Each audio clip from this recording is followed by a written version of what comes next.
What does it take for one movie series to dominate the box office for 60 years? Well, James Bond figured it out early. From Dr. No to No Time to Die, the franchise has done what few others ever could, stayed profitable across generations. Even with different actors, new directors, and shifting eras, audiences never stopped showing up and remembered one name. It's the story of how 25 films turned one character into a box office legend. Here are the 25 James Bond films ranked by box office success. Chapter 1. The Foundation of a Franchise, 1962 to 1967. It's the early 1960s. Hollywood is still obsessed with westerns and love stories, but a British spy changes everything. Sean Connery steps into the frame, lights a cigarette, and delivers cinema's most famous introduction. That one line doesn't just introduce a character, it introduces an era. Dr. No cost only $1 million, but earned nearly $60 million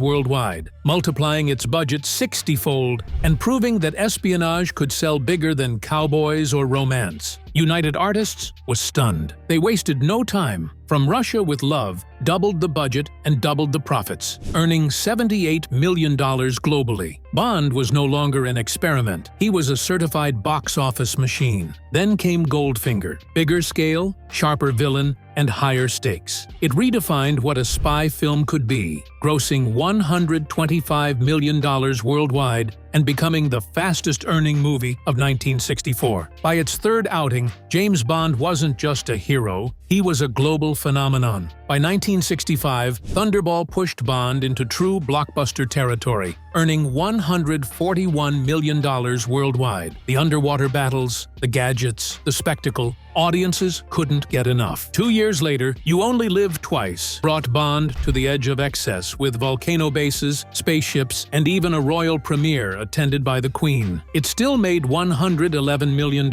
but for the first time, the numbers slipped. Connery was exhausted. The market was flooded with imitators, and the franchise stood at a crossroads. Bond had become the most famous spy on Earth, but even legends need reinvention. Chapter 2. The Roger Moore Empire, 1973 to 1985. By 1967, the Bond franchise stood at a crossroads. Connery was burned out, imitators were everywhere, and audiences were beginning to feel the fatigue. The producers knew it was time for a change, a complete reinvention of the spy who had defined a decade. By the early 1970s, the Bond phenomenon had begun to fade. Sean Connery had officially walked away, tired of the constant press attention and feeling underpaid despite his global fame. The hunt for his successor became a worldwide casting mission. Hundreds of actors were tested before the producers finally found the man who could revive 007, Roger Moore. Moore brought something new: charm, humor, and effortless sophistication. He wasn't trying to imitate Connery, he redefined Bond entirely. His debut, Live and Let Die, 1973, cost just $7 million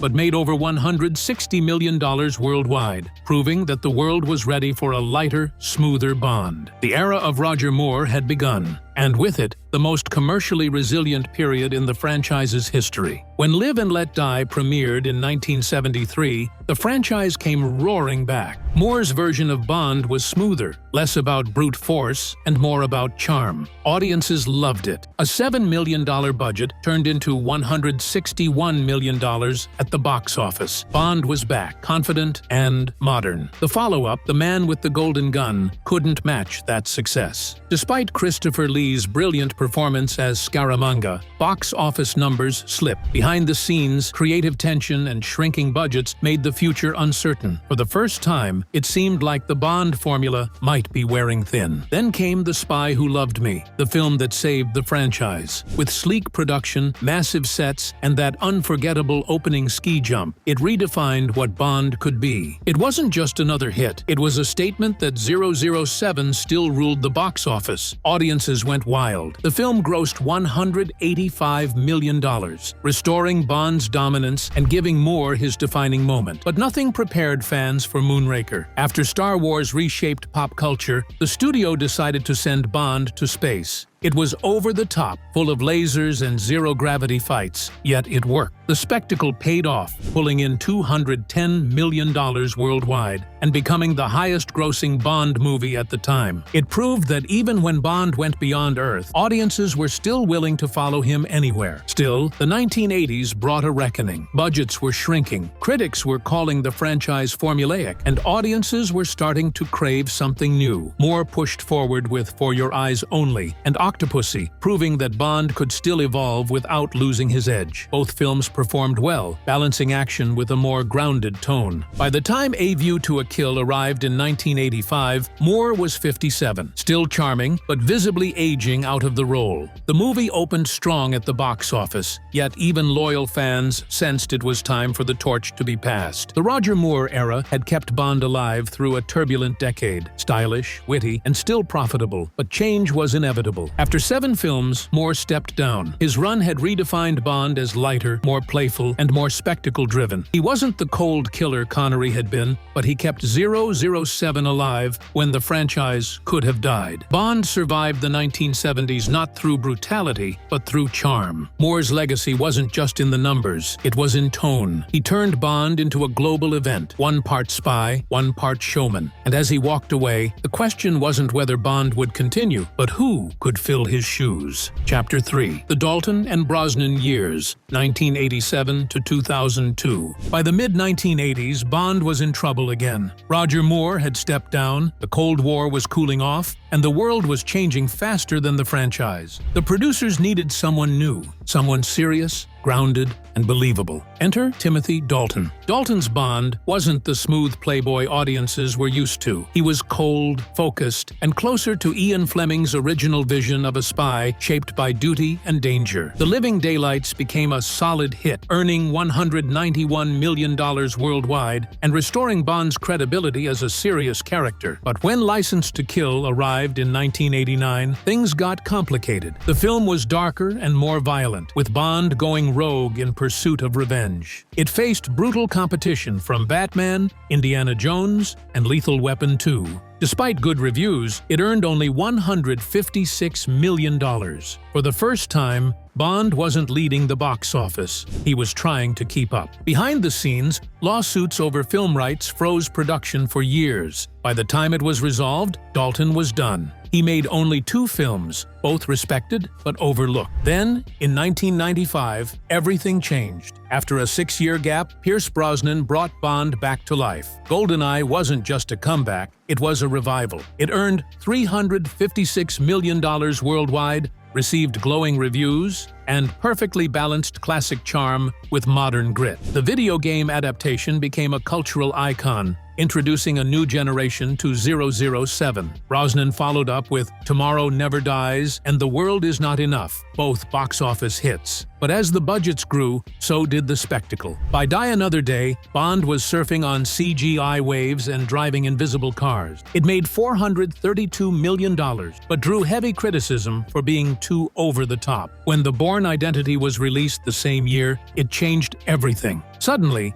Bond looked outdated. After 4 films, Brosnan got the call that the studio was moving on. No farewell, no announcement, just business. Brosnan had brought Bond into the modern age, but the time had come to rebuild him from the ground up. Chapter 4. The Daniel Craig Reinvention, 2006 to 2021. By the early 2000s, Bond had lost his edge. Invisible cars and over-the-top gadgets had replaced the grit and intrigue that once defined the series. Audiences wanted something real again, and in 2006, they got it. Daniel Craig's debut in Casino Royale changed everything. It was raw, grounded, and human. Gone were the quips and fantasy gadgets, replaced by bruises, silence, and emotion. Casino Royale redefined what Bond could be, earning $594 million worldwide and re-establishing 007 as a serious player in modern cinema. Craig's Bond didn't just fight villains, he fought himself. Every mission tested his loyalty, his trust, and his sense of identity. But the follow-up, Quantum of Solace, struggled under the weight of expectations expectations and a rushed production caused by the 2007 writers' strike. It lacked polish, yet still made nearly $590 million,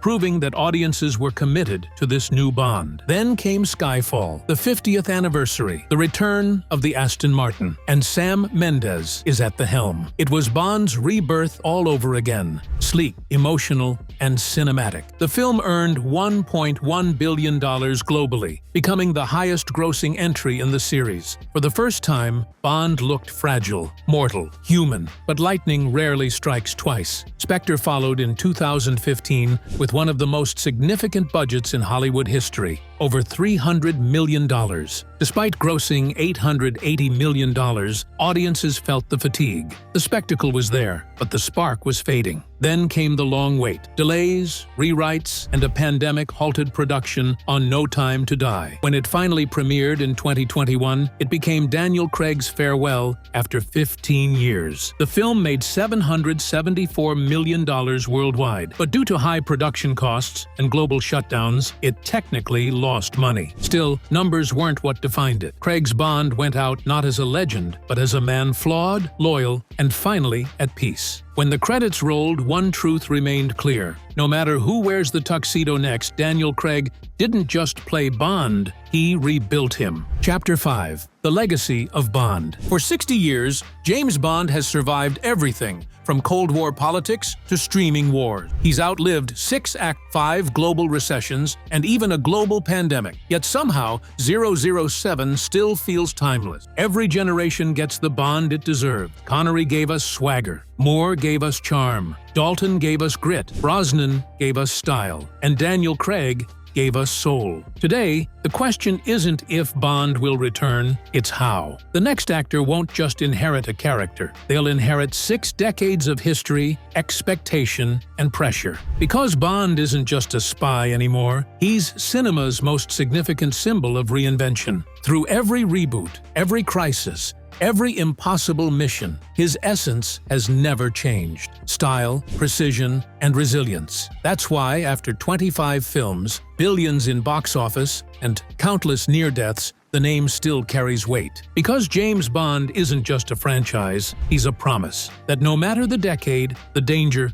or the odds, Bond will always return. Even after 6 decades, Bond isn't slowing down. He's evolving. Because legends don't fade at the box office, they just change faces.